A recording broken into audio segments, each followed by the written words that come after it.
오늘은 창세기 47장 1절에서 12절까지의 말씀을 함께 나누어 보도록 하겠습니다. 창세기 47장 1절에서 12절까지의 말씀을 제가 봉독해 드리겠습니다. 요셉이 바로에게 가서 고하여 이르되 내 아버지와 내 형들과 그들의 양과 소와 모든 소유가 가나안 땅에서 와서 고센 땅에 있나이다 하고 그의 형들 중 5명을 택하여 바로에게 보이니 바로가 요셉의 형들에게 묻되 너희 생업이 무엇이냐? 그들이 바로에게 대답하되 들은 목자이온데 우리와 선조가 다 그러하니이다 하고 그들이 또 바로에게 고하되 가나안 땅에 기근이 심하여 종들의 양떼를 칠 곳이 없기로 종들이 이곳에 거류하고자 왔사오니 원하건대 종들로 고센 땅에 살게 하소서.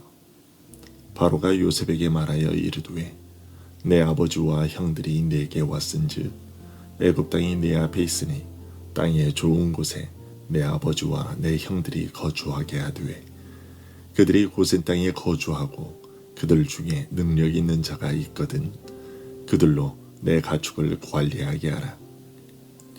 요셉이 자기 아버지 야곱을 인도하여 바로 앞에 서게 하니 야곱이 바로에게 축복하며 바로가 야곱에게 묻되 네 나이가 얼마냐? 야곱이 바로에게 아뢰되 내 나그네 길의 세월이 130년이니이다. 내 나이가 얼마 못 되니 우리 조상의 나그네 길의 연주에 미치지 못하라 험악한 세월을 보내었나이다 하고 야곱이 바로에게 축복하고 그 앞에서 나오니라. 요셉이 바로의 명령대로 그의 아버지와 그의 형들에게 거주할 곳을 주되 애굽의 좋은 땅 라암셋을 그들에게 주어 소유로 삼게 하고 또 그의 아버지와 그의 형들과 그의 아버지의 온 집에 그 식구를 따라 먹을 것을 주어 복양하였더라. 아멘. 10명의 아들들로부터 가장 아끼던 아들 요셉이 죽었다는 소식을 들은 날로부터 15년 동안 텅 비어버린 마음을 가지고 살았던 야곱은 그 죽었다던 아들이 세계 최강대국의 총리가 되어서 아주 멋지게 살고 있다는 소식을 듣게 되었습니다. 야곱은 그 소식을 듣자마자 아들을 만나기 위해 자리를 박차고 일어났습니다. 그러나 가나안의 최남단 브엘사바에 이르게 되었을 때 야곱은 아들을 만나러 가는 발걸음을 멈춰 세웠습니다. 할아버지 아브라함에게 있었던 일과 아버지 이삭에게 하신 하나님의 말씀 때문이었습니다. 할아버지 아브라함은 가나안에 기근이 들었을 때 그 기근을 피해 애굽으로 내려갔다가 할머니 사라를 애굽의 바로에게 빼앗길 뻔한 적이 있었습니다. 하나님의 도우심이 아니었다면 정말 완전히 바로의 아내로 할머니 사라를 내어줄 뻔했었습니다. 그리고 아버지 이삭도 큰 기근을 만나 애굽으로 내려가려 했었지만 하나님께서 미리 이삭에게 나타나 애굽으로 내려가지 말라고 경고하셨고 그 경고를 따라 애굽으로 내려가지 않자 그랄 땅에서도 먹고 살 수 있도록 해주셨습니다. 이처럼 할아버지 아브라함과 아버지 이삭이 경험했던 그 일들을 생각해 보면 지금 비록 가나안에도 큰 흉년이 들어 먹을 것이 없어 굶어 죽을 처지가 되었지만 과연 애굽으로 내려가는 것이 옳은가? 하나님의 약속을 무시하고 불순종하는 것은 아닌가 하는 그런 생각이 야곱의 머릿속에 들어왔던 것입니다. 이런 야곱의 경건한 의심에 하나님께서는 응답하셨습니다. 하나님은 애굽으로 내려가기를 두려워하지 말라. 내가 거기서 너로 큰 민족을 이루게 하리라. 내가 너와 함께 애굽으로 내려가겠고 반드시 너를 인도하여 다시 올라올 것이며 라고 말씀하시며 야곱의 두려움을 제하여 주시고 애굽으로 내려가는 것이 하나님의 인도하심 속에 속한 일이라는 것을 알려주셨습니다. 이런 하나님의 뜻을 확인하게 되자 야곱은 이제 70명의 식소를 거느리고 애굽으로 내려갔습니다. 야곱 일행이 애굽에 도착하자 요셉은 곧바로 그들을 애굽의 북쪽에 위치한 고센 땅에 머무르게 하고는 아버지를 만나러 고센으로 올라갔습니다. 지난 15년 동안 야곱과 요셉 두 사람의 마음 한켠에는 늘 체한 것 같은 묵직함이 있었습니다. 그러나 이제 두 사람을 짓누르고 있던 그 아픔이 다 씻겨 내려가게 되었습니다. 감격스런 상봉을 하고 난 뒤 요셉은 바로에게 아버지의 가족들이 가나안에서부터 내려왔다는 사실을 알릴 것이라고 말했습니다. 그리고 바로를 만나게 되었을 때 바로가 아버지와 형제들의 직업이 무엇이냐고 묻거든 목축하는 자들이라고 대답하도록 언지를 주었습니다. 요셉이 아버지 야곱에게 이렇게 대답하도록 미리 일러준 이유는 애굽 사람은 다 목축을 가증히 여긴다는 이유 때문이었습니다. 그러기에 목축을 주업으로 하는 야곱 일행이 애굽 사람들에게 혹여 나쁜 일을 당할까봐 염려되었던 것이죠. 하지만 사실은 그것보다 더 큰 이유가 있습니다. 그것은 고센 땅은 비옥했고 풍성한 초원으로 유명한 곳이었던 만큼 목축을 하는 야곱 일행에게는 안성맞춤인 곳이었기 때문이었습니다. 그런데 이런 사실에서도 우리는 교훈을 얻을 수가 있는데요. 애굽 사람들의 질시가 오히려 야곱 가족에게는 가장 좋은 결과를 가져오게 되었다는 그 사실에서 우리는 교훈을 얻게 됩니다.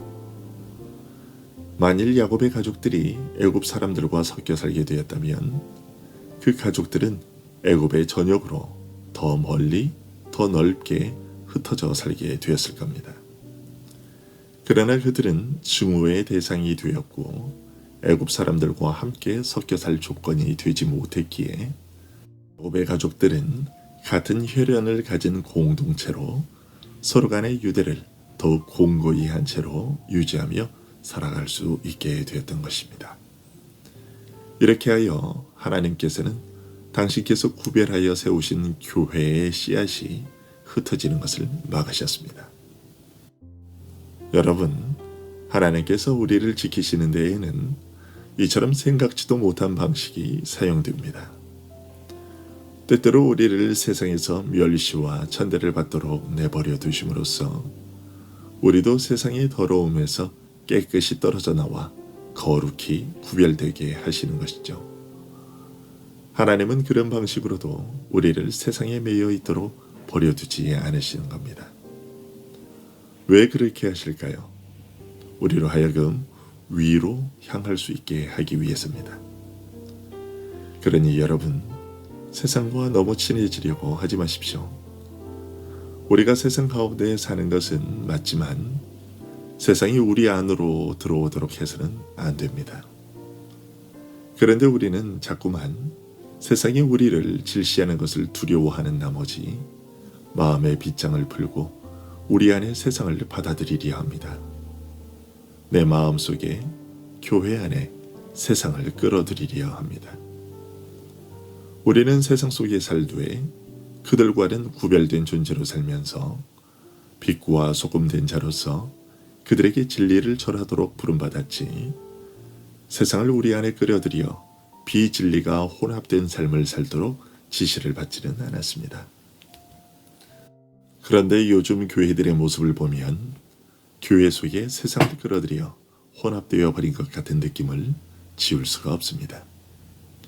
뿐만 아니라 성도들 개인적으로도 그리스도의 피로 한 형제된 자들과 어울리는 것보다 돈과 취미와 기타의 것들로 엮인 자들과 어울리는 것을 더 좋아하고 즐기는 것이 목격됩니다. 그런 것들로 얽힌 모임에는 어떻게 해서든지 시간을 내서 참석하려고 했었는데 교회의 일과 모임에는 별 관심을 보이지 않는 성도들이 있습니다. 그런데 하나님께서는 시편 133편에 시인의 입을 통해 이렇게 알려주셨습니다. 보라, 형제가 연합하여 동거함이 어찌 그리 선하고 아름다운고 머리에 있는 보배로운 기름이 수염 곧 아론의 수염에 흘러서 그의 옷깃까지 내림 같고 헐몬의 이슬이 시온의 산들에 내림 같도다. 거기서 여호와께서 복을 명령하셨나니 곧 영생이로다. 하나님의 백성이라 불리는 성도들 간의 연합, 곧 교회의 하나됨 위에 내리는 하나님의 축복에 대해서 노래하고 있는 것인데요.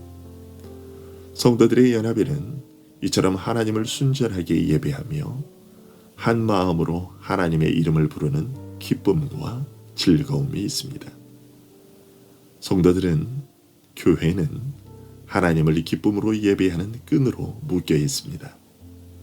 하나님의 다스림 아래에서 사랑으로 연합된 자들이며 하나님의 영광에 비슷한 대가인 예수 그리스도의 피가 각 성도들 사이에 흐르고 있습니다. 이 피는 육체적 피나 돈과 취미 그리고 기타의 이해관계로 맺어진 끈들과는 달리 이 세상이 끝난 후에도 계속해서 우리를 하나로 묶어주는 끈입니다. 유대 땅은 애굽과는 달리 강의 범람으로 인한 비옥한 땅이 없었습니다. 그들이 사는 땅은 애굽과는 달리 매일 하늘에서 내리는 물만을 마실 수밖에 없는 땅이었습니다. 그럼에도 불구하고 하나님의 교회인 이스라엘은 행복했습니다. 거기에는 애굽에는 없는 하늘에서 내리는 하나님의 축복, 성령의 임재가 내렸기 때문이었습니다.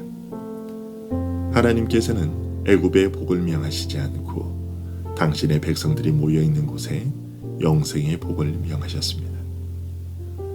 여러분, 세상에 나가면 재미있는 것이 참으로 많습니다. 그러나 거기에는 하늘로부터 내리는 신령한 기쁨과 축복이 없습니다. 오직 교회 위에만 이 축복을 내리십니다. 그리고 그런 축복을 받는 교회의 순수성을 지키기 위해 세상의 환영이 아닌 질시를 받게 하시며 배척당하게 하시는 것입니다. 그러니 내가 잘못해서 당하는 질시당함과 배척이 아니라면 진리 때문에 세상으로부터 질시와 배척당하는 것을 두려워하지 말고 세상이 그렇게 몰아내면 그렇게 몰아냄 당한 대로 교회의 순수함을 보존해야겠습니다. 그리고 이 복을 사모하며 즐겨 찾는 자들로서 함께 서로 위로하고 하나님의 복들을 나누며 그렇게 이 세상에서 진리를 수호하며 하나님 나라를 전파하는 우리들이 될 수 있기를 간절히 소원합니다. 기도하겠습니다.